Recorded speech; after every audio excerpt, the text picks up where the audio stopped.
देखिए, वक्फ बोर्ड की जो स्थिति है, वक्फ बोर्ड का जो बिल आया था वो पूरी तरीके से असंवैधानिक है। कल मैं चेयरमैन साहब का भी स्टेटमेंट पढ़ रहा था, मुझे नहीं समझ में आया कि वो जो स्टेटमेंट दे रहे हैं उस बिल के अंदर तो उसके बिल्कुल अगेंस्ट बात है। उस बिल में तो सीधा सीधा कहा गया कि वक्फ डीड चाहिए, 6 महीने में आपको रजिस्ट्रेशन कराना होगा, वक्फ बाई यूज़र ख़त्म करेंगे।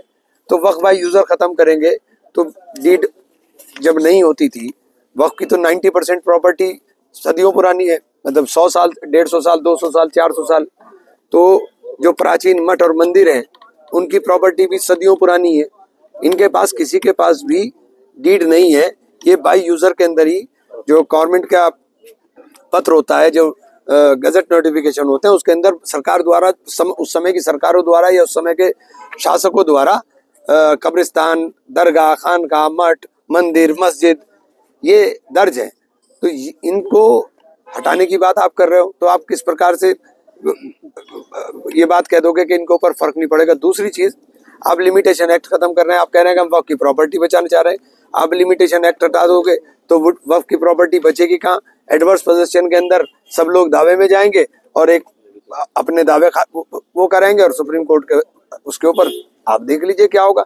तो सारी प्रॉपर्टी को खुर्द-बुर्द करने की तैयारी है। और ये बिल जो है, चूंकि संविधान की धारा 14, धारा 25, धारा 26, धारा 29 और 30 के अंदर हमें अपने धार्मिक कृत्यों को करने की आज़ादी, हमें अपने धार्मिक संस्थाओं को चलाने की आज़ादी, हमें अपने जो धार्मिक कार्य करने का हमें उसके लिए पूरी तरह से आज़ादी है। ये उसके ऊपर पूरी तरह से ओवरलैपिंग है।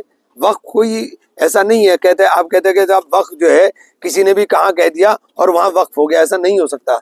वक्फ वही आदमी कर सकता है जिसकी प्रॉपर्टी का ओनर हो। प्रॉपर्टी का ओनर ही वक्फ कर सकता है। मैं आपकी प्रॉपर्टी को वक्फ नहीं कर सकता, नंबर 1। दूसरी बात करें, असीमित पावर इनके पास थी। क्या असीमित पावर थी साहब?